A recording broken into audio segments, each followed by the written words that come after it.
Zee 24 तास एक पाऊल पुढे. उद्रेक होतो.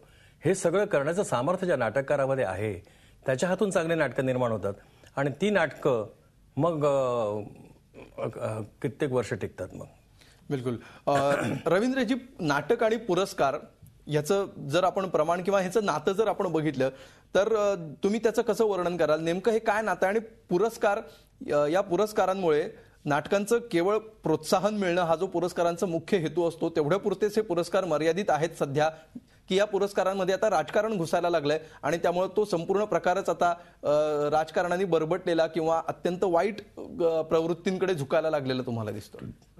मला असं वाटत नाही. फक्त एकच आहे की स्पर्धा ज्या होतात आता आपल्याकडे, महत्त्वाच्या ज्या स्पर्धा होतात, म्हणजे ती राज्य नाट्य स्पर्धा असेल, महाराष्ट्र टाइम्सची मटा सन्मान असेल, झी गौरव असेल किंवा अन्य कुठल्या स्पर्धा असतील, तर त्या स्पर्धांमध्ये जे कोणी परीक्षक असतात तर त्यांची एक सेन्सिबिलिटी असते प्रत्येकाची म्हणून. आणि नाटक किंवा कुठलीही कला ही व्यक्तिसापेक्षच तिचा आस्वाद घेतला जातो असं मला वाटतं. त्यामुळे त्यांचे निकाल बऱ्याचदा वेगवेगळे लागलेले दिसतात. म्हणजे झी गौरवचा वेगळा असतो, कधी मटाचा वेगळा असतो, कधी राज्यनाट्य स्पर्धेचा वेगळा असतो. तर हे परीक्षक म्हणून ज्या कोणी व्यक्ती असतात त्यांच्या आवडीनिवडी, त्यांचं आकलन, नाटकासंबंधीचा त्यांचा अभ्यास आणि कदाचित काही वेळा हितसंबंध अशा सगळ्या मिळून त्याचं प्रतिबिंब त्या नाटकाच्या निकालात पडत असतं. तर त्यामुळे बऱ्याचदा असं जाणवतं की निर्णय स्पर्धेत वेगवेगळी नाटकं पहिली येतात किंवा पुरस्कार प्राप्त ठरतात. खरं तर असं व्हायला नको. चांगल्या नाटकाचं समान पातळीवर विचार व्हायला पाहिजे. म्हणजे एखाद्या वर्षी, म्हणजे यावर्षी सुदैवाने प्रपोजलच्या बाबतीत मला वाटतं निर्णय स्पर्धांमध्ये एकमत झालेलं दिसतंय. पण असं जेव्हा होत नाही त्यावेळी मला त्या परीक्षकांच्या एकूण सेन्सिबिलिटीबद्दल प्रश्न निर्माण होतो की असं का होतं. कारण असं व्हायला नको आहे. बिलकुल. असं का होतं तुम्ही प्रश्न काय होतं की काही काही जे परीक्षक असतात तर त्यांना वेळ पाहिजे. आता वर्षाला समजा 60-70 नाटकं आली तर तेवढी नाटकं बघायला त्याला वेळ, त्या परीक्षकाला वेळ पाहिजे. परत त्याची स्वतःची एक वैयक्तिक आवड असते. बिलकुल. त्याचं वैयक्तिक काही लेखकांवर, दिग्दर्शक किंवा नटांवर प्रेम असतं. थोडं डावं उजवं होतं. बिलकुल. पण हे साहजिक आहे असं तुम्हाला म्हणणं होतं. असं व्हायला नाही पाहिजे पण ते होतं. म्हणजे त्याच्यात दुसरा एक महत्वाचा घटक असा होतो की कधी कधी रवींद्र म्हणतो तसं ह्याचं मत वेगळं होतं, आपलं मत वेगळं होतं, त्याच्यात वाद होतात का नाही असं. पण कधी कधी ना एकदम नको तो निकाल कधी कधी लागला जातो. आता आपण जर विचारलं तर ते त्याची आवड असते, कोणाची? त्या परीक्षकाची. बिलकुल.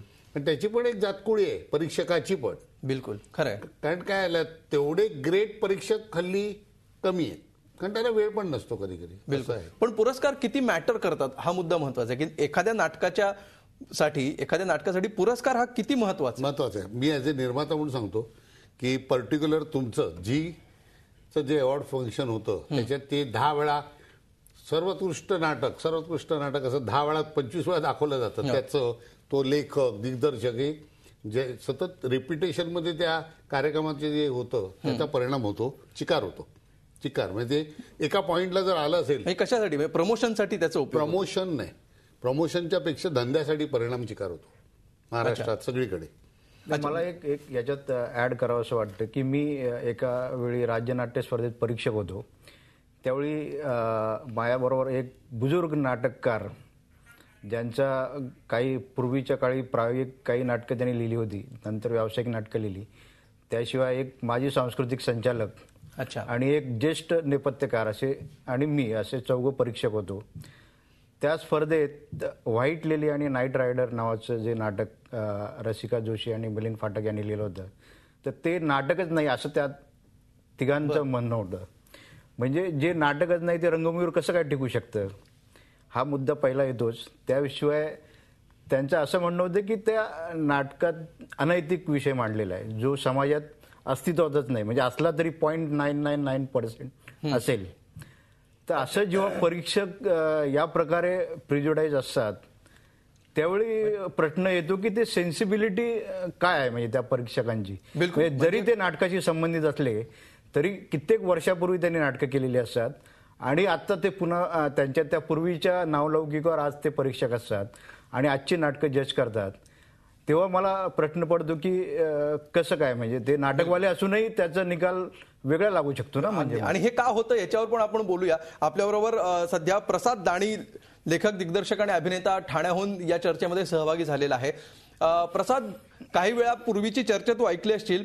आता सध्या जो मुद्दा आहे की पुरस्कार आणि नाटक यांचा नेमका काय संबंध आहे सध्याच्या काळामध्ये, तो कितपत असायला हवा, आणि पुरस्कार हे नाटकापेक्षा मोठे होत आहेत असं तुला वाटतं का? एक्झॅक्टली खरं आहे हे, कारण पुरस्कार मिळाल्यानंतर नाटकाला होणारी गर्दी ही पुरेशी बोलकी असं मला वाटतं. कारण पुरस्कारांचा खरंच तितका पगडा प्रेक्षकांवरती बरेचदा असतो की अरे अमुक एका नाटकाला भरपूर नॉमिनेशन्स मिळालेत म्हणजे हे नाटक चांगलं असेल, अमुक एका नाटकाला पुरस्कार मिळालेत हे नाटक चांगलं असेल. मला असं वाटतं की अत्यंत सामान्य प्रेक्षक जो फार समीक्षणावरती किंवा अन्य कुठल्या गोष्टींवरती अवलंबून न राहता तो एखाद्या नाटकाला किती पुरस्कार मिळाले आहेत हे बघून नाटकाला जायचं की नाही जे ठरवतात, त्याचं प्रमाण मला वाटतं बरंच आहे. म्हणून पुरस्कारांचा अगदीच सरळ सरळ बऱ्यापैकी इम्पॅक्ट हा नाटकाच्या बुकिंगवरती आणि सुधीर काका जसं मगाशी म्हणाले तसं धंद्यावरती डायरेक्टली होत असतो. बिलकुल. म्हणजेच थोडक्यात पुरस्कारांचं महात्म्य वाढत चाललेलं आहे. याविषयी आपण चर्चा पुढे नेणार आहोत. नवीन प्रयोग येत आहेत, नवीन विषय येत आहेत का, याविषयी सुद्धा आपण बोलूया. इतरही अनेक मुद्दे आहेत. ही चर्चा आपण पुढे नेऊया. एक ब्रेक घेऊया आणि ब्रेक नंतर आपण लगेच भेटूया.